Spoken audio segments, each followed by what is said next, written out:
TET 1ની પરીક્ષા નજીક આવી રહી છે ત્યારે નવા સિલેબસ મુજબ ખૂબ જ અગત્યના 50 MCQ આપણે લઈને આવ્યા છે।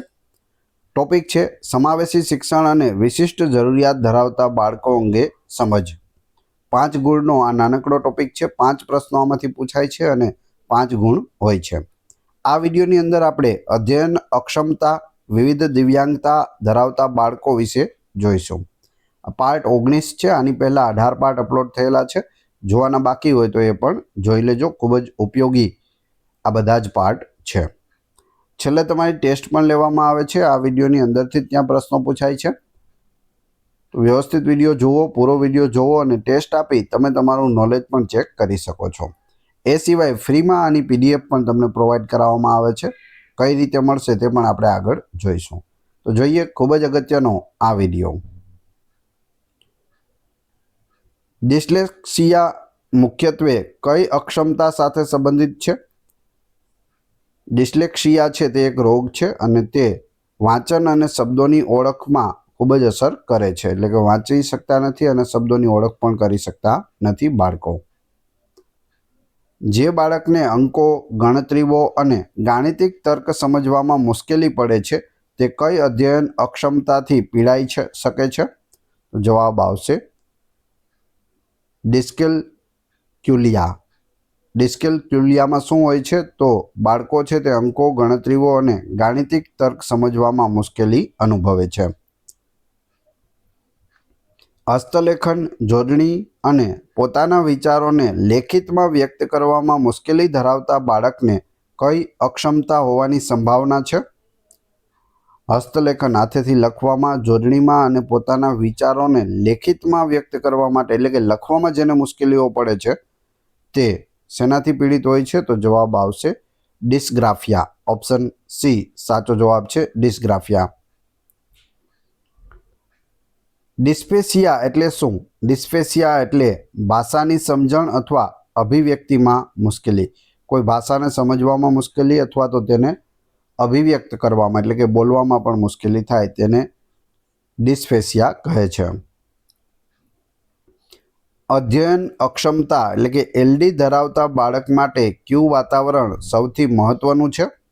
તો જવાબ આવશે સ્વીકૃતિ, રચનાત્મક પ્રતિપોષણ અને વ્યક્તિગત શૈક્ષણિક યોજના IEP।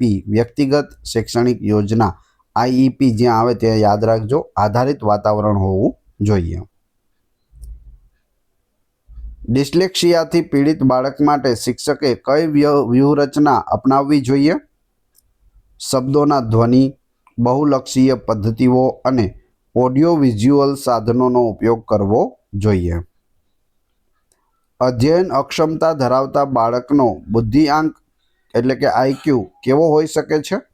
જવાબ આવશે સામાન્ય રીતે સરેરાશ અથવા સરેરાશથી ઉપર, પરંતુ શૈક્ષણિક સિદ્ધિ તેના કરતાં ઓછી હોય છે। ડિસ્ગ્રાફિયા ધરાવતા બાળકને મૂલ્યાંકનમાં કઈ છૂટછાટ આપવી જોઈએ? તો તેને મૌખિક પરીક્ષામાંથી છૂટછાટ, ટાઈપિંગનો ઉપયોગ અથવા લેખકની મંજૂરી આપવી જોઈએ। એટલે કે લહિયા તરીકે કોઈને તે પાસે બેસાડી શકે છે કેમ કે તેને લખવામાં મુશ્કેલીઓ થાય છે। નોન વર્બલ લર્નિંગ ડિસઓર્ડર એટલે કે NLDમાં મુખ્યત્વે કઈ મુશ્કેલીનો સમાવેશ થાય છે? સામાજિક સંકેતો સમજવા, હલનચલન અને દ્રશ્ય અવકાશી કાર્યોમાં તેઓને મુશ્કેલીઓ પડે છે। નોન વર્બલ લર્નિંગ ડિસઓર્ડર યાદ રાખજો। અધ્યયન અક્ષમતા ધરાવતા બાળક માટે કયું કથન સાચું નથી એટલે કે ખોટું કયું છે?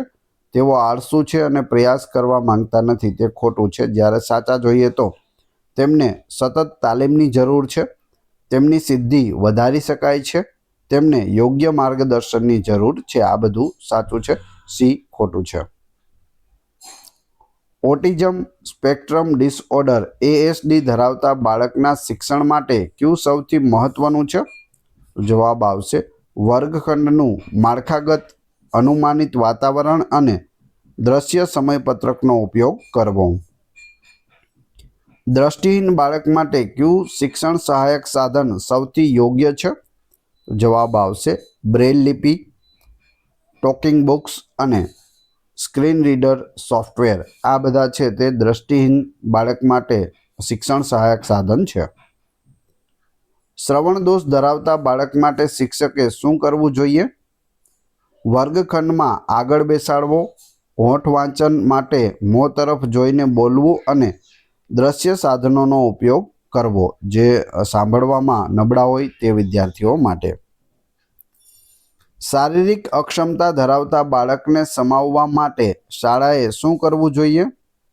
રેમ્પ, સુલભ શૌચાલય, અનુકૂળ ડેસ્ક અને વ્હીલચેરની સુલભતા સુનિશ્ચિત કરવી જોઈએ. બૌદ્ધિક અક્ષમતા ધરાવતા બાળકના શિક્ષણનો મુખ્ય ઉદ્દેશ્ય શું છે? વ્યવહારુ કૌશલ્યો, રોજિંદા જીવનની પ્રવૃત્તિઓ અને સામાજિક કુશળતાનો વિકાસ કરવો. કયા પ્રકારના બાળકને સહાયક ટેકનોલોજી સૌથી વધુ મદદરૂપ થાય છે? વિવિધ દિવ્યાંગતા ધરાવતા બાળકો જેમની મુશ્કેલીઓ ટેકનોલોજીથી દૂર કરી શકાય છે.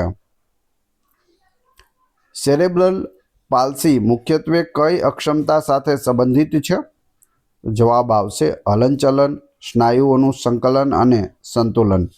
Cerebral palsy. દિવ્યાંગતાનું વહેલું નિદાન અને હસ્તક્ષેપ શા માટે મહત્વપૂર્ણ છે? બાળકના વિકાસના પાછળના તબક્કામાં મુશ્કેલીઓને હળવી કરવા અને સુધારા માટેની તકો વધારવા.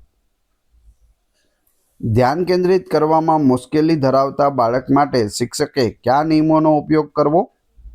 સ્પષ્ટ, સંક્ષિપ્ત અને દ્રશ્ય સ્વરૂપમાં નિયમોનો ઉપયોગ કરવો. અસ્થિગત અક્ષમતા ધરાવતા બાળક માટે સહાયક ટેકનોલોજીનું ઉદાહરણ શું છે? જવાબ આવશે કૃત્રિમ અંગો, વોકિંગ સ્ટિક અથવા વ્હીલચેર. સમાવેશી વર્ગખંડમાં દિવ્યાંગતા ધરાવતા બાળકનું સ્થાન ક્યાં હોવું જોઈએ? તેની જરૂરિયાત મુજબ જ્યાં તેને સૌથી વધુ ધ્યાન મળી શકે, દાખલા તરીકે આગળની હરોળમાં. વ્યક્તિગત શૈક્ષણિક યોજના એટલે કે આઈઈપી કોના માટે તૈયાર કરવામાં આવે છે?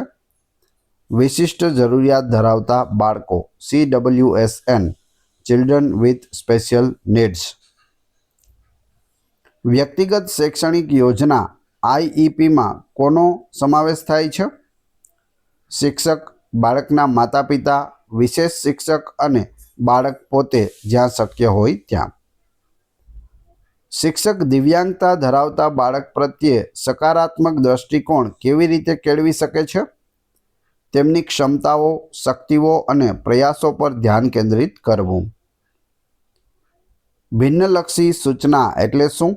જવાબ આવશે વર્ગખંડમાં વિદ્યાર્થીઓની વિવિધ જરૂરિયાતોને પહોંચી વળવા માટે શીખવવાની પદ્ધતિ, સામગ્રી અને મૂલ્યાંકનને સમાયોજિત કરવું. મિત્રો, વિડીયો પસંદ આવી રહ્યો હોય તો લાઈક અવશ્ય કરી દેજો અને ચેનલ ઉપર નવા હોય તો ચેનલને સબસ્ક્રાઈબ કરી બેલ આઇકોન પ્રેસ કરવાનું ના ભૂલશો, જેથી આગળ પણ તમને સારા સારા વિડીયો મળતા રહે. આગળ છે સામાજિક બાકાત એટલે શું? વ્યક્તિને તેના ભેદભાવના કારણે સમાજ, શૈક્ષણિક પ્રવૃત્તિઓ અને તકોમાંથી દૂર રાખવો તેને સામાજિક બાકાત કહે છે. ભારતમાં દિવ્યાંગતા સાથે સંબંધિત મુખ્ય કાયદો કયો છે? તે કાયદો છે દિવ્યાંગ વ્યક્તિઓનો અધિકાર અધિનિયમ 2016. ટૂંકમાં કહીએ તો RPWD એક્ટ 2016. RPWD act 2016. કયા પ્રકારના બાળકને ઉપચારાત્મક શિક્ષણની સૌથી વધુ જરૂર છે? જવાબ આવશે કોઈ પણ બાળક જે શીખવામાં મુશ્કેલી અનુભવે છે અથવા અધ્યયન અક્ષમતા ધરાવે છે. દિવ્યાંગ બાળકોને તેમની ક્ષમતા મુજબનું શિક્ષણ આપવું તેને શું કહેવાય? શૈક્ષણિક અનુકૂલન કહેવાય. આત્મજાગૃતિ દિવ્યાંગતા ધરાવતા બાળકના શિક્ષણમાં કેવી રીતે મદદ કરે છે? જવાબ આવશે તે બાળકને તેની શક્તિઓ અને જરૂરિયાતો સમજવામાં અને તેની હિમાયત કરવામાં મદદ કરે છે. દ્રશ્ય અવકાશી અક્ષમતા ધરાવતા બાળકને કઈ પ્રવૃત્તિમાં મુશ્કેલી પડશે? નકશા વાંચવા, પઝલ જોડવી અથવા ભૂમિતિના આકારો દોરવામાં મુશ્કેલી થાય છે. બહુવિધ દિવ્યાંગતાનો અર્થ શું છે? એક સાથે બે અથવા વધુ અક્ષમતાઓ હોવી જેના માટે વિશિષ્ટ શૈક્ષણિક જરૂરિયાતો ઊભી થાય છે.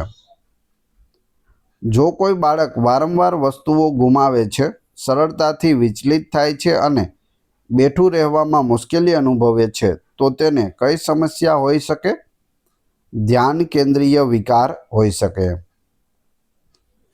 ADHD ધરાવતા બાળકને અસરકારક રીતે શીખવવા માટે શિક્ષકે કયા અભિગમનો ઉપયોગ કરવો? જવાબ આવશે નાના ટુકડાઓમાં વિભાજિત કાર્યો, વારંવાર વિરામ અને વ્યવહારિક શિક્ષણ આપવું જોઈએ. વર્તણૂકીય વિકાર ધરાવતા બાળક માટે શિક્ષકે શું કરવું જોઈએ? સકારાત્મક વર્તન સપોર્ટ એટલે કે PBS અને સ્પષ્ટ વર્ગખંડની અપેક્ષાઓ નિર્ધારિત કરવી જોઈએ. RPWD એક્ટ 2016 મુજબ દિવ્યાંગતાના કેટલા પ્રકારોને માન્યતા આપવામાં આવી છે? 21 પ્રકારની દિવ્યાંગતાને માન્યતા આપવામાં આવી છે. RPWD એક્ટ 2016 હેઠળ દિવ્યાંગતા ધરાવતા બાળકો માટે મફત અને ફરજિયાત શિક્ષણની વય મર્યાદા શું છે? જો અહીં વય મર્યાદા પૂછેલી છે, જવાબ આવશે 6 થી 18 વર્ષ, ઓપ્શન સી.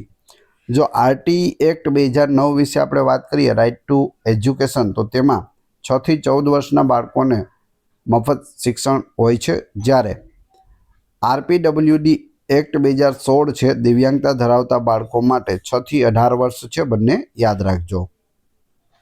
સહાયક શિક્ષક અથવા તો રિસોર્સ ટીચરની ભૂમિકા શું છે? જવાબ આવશે CWSN ને એટલે કે ચિલ્ડ્રન વિથ સ્પેશિયલ નીડને સામાન્ય વર્ગખંડમાં ટેકો આપવો અને IEPના અમલમાં મદદ કરવી. સમાવેશી શિક્ષણના ઝીરો રિજેક્શન સિદ્ધાંતનો અર્થ શું છે? કોઈપણ બાળકને તેની અક્ષમતાના આધારે શિક્ષણમાંથી બાકાત ન કરવો જોઈએ.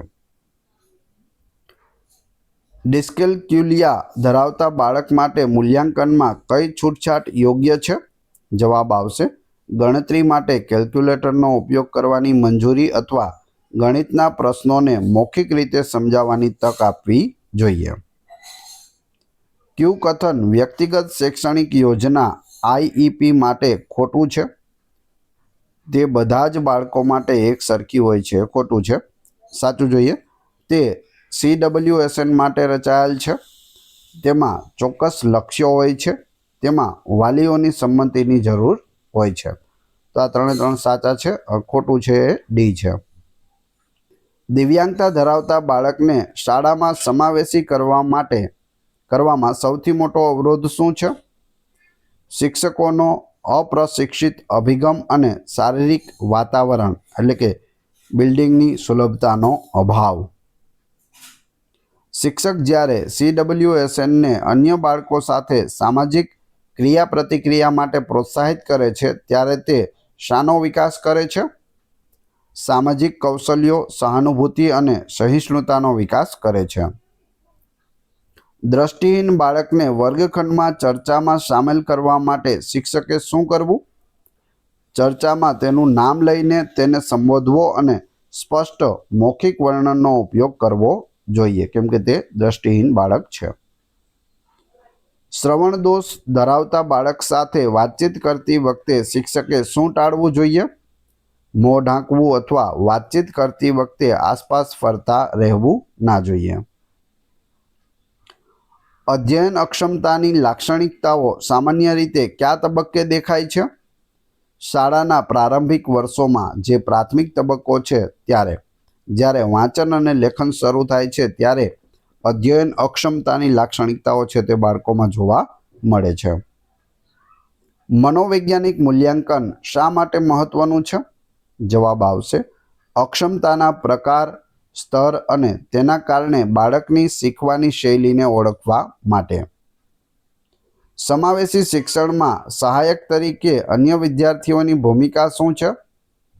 સહકાર, મિત્રતા અને CWSNને પ્રવૃત્તિઓમાં સક્રિયપણે મદદ કરવી. ડિસ્ગ્રાફિયા ધરાવતા બાળકને લેખન કાર્યમાં કયા પ્રકારની મદદ આપી શકાય છે? ગ્રાફ પેપર, મોટા કાગળનો ઉપયોગ અથવા કીબોર્ડનો ઉપયોગ કરવાની મંજૂરી આપવી જોઈએ. વિશિષ્ટ જરૂરિયાત ધરાવતા બાળકોને સમાવેશિત કરવા માટે શિક્ષકને કયા કૌશલ્યમાં તાલીમની જરૂર છે? ભિન્નલક્ષી સૂચના, સંવેદનશીલતા અને વર્તન વ્યવસ્થાપન.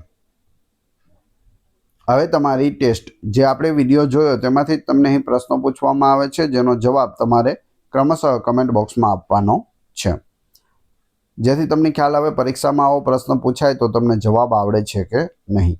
એ પછી આપણે પીડીએફ વિશે પણ વાત કરીશું. પ્રથમ પ્રશ્ન છે, ડિસ્ફેસિયા એટલે શું? ડિસ્ફેસિયા એટલે શું? 4 ઓપ્શન આપેલા છે. બીજો પ્રશ્ન, અસ્થિગત અક્ષમતા ધરાવતા બાળક માટે સહાયક ટેકનોલોજીનું ઉદાહરણ શું છે? બંનેના જવાબ ક્રમશઃ કમેન્ટ બોક્સમાં આપવાના છે, જેથી મને ખ્યાલ આવે કેટલા લોકો વ્યવસ્થિત વિડીયો જુએ છે અને કેટલા લોકોને આ પ્રશ્નોના જવાબ આવડે છે. આ વિડીયોની ફ્રી પીડીએફ આપને ટેલિગ્રામ અને વોટ્સઅપ ગ્રુપમાં મળી જશે. બંનેની લિંક ડિસ્ક્રિપ્શનમાં આપેલી છે, ત્યાં તમે ફ્રીમાં જોડાઈ શકો છો. વિડીયો પસંદ આવી રહ્યો હોય તો લાઇક, કોમેન્ટ, શેર અને સબસ્ક્રાઇબ કરવાનું ના ભૂલશો. આ ચેનલ ઉપર ઘણા બધા વિડીયો અવેલેબલ છે. તમે ચેનલના નામ ઉપર ક્લિક કરી વિડીયોમાં જઈ બધા જ લેટેસ્ટ વિડીયો જોઈ શકો છો. મળીએ છીએ નવા વિડીયોમાં. જય હિન્દ, જય ભારત.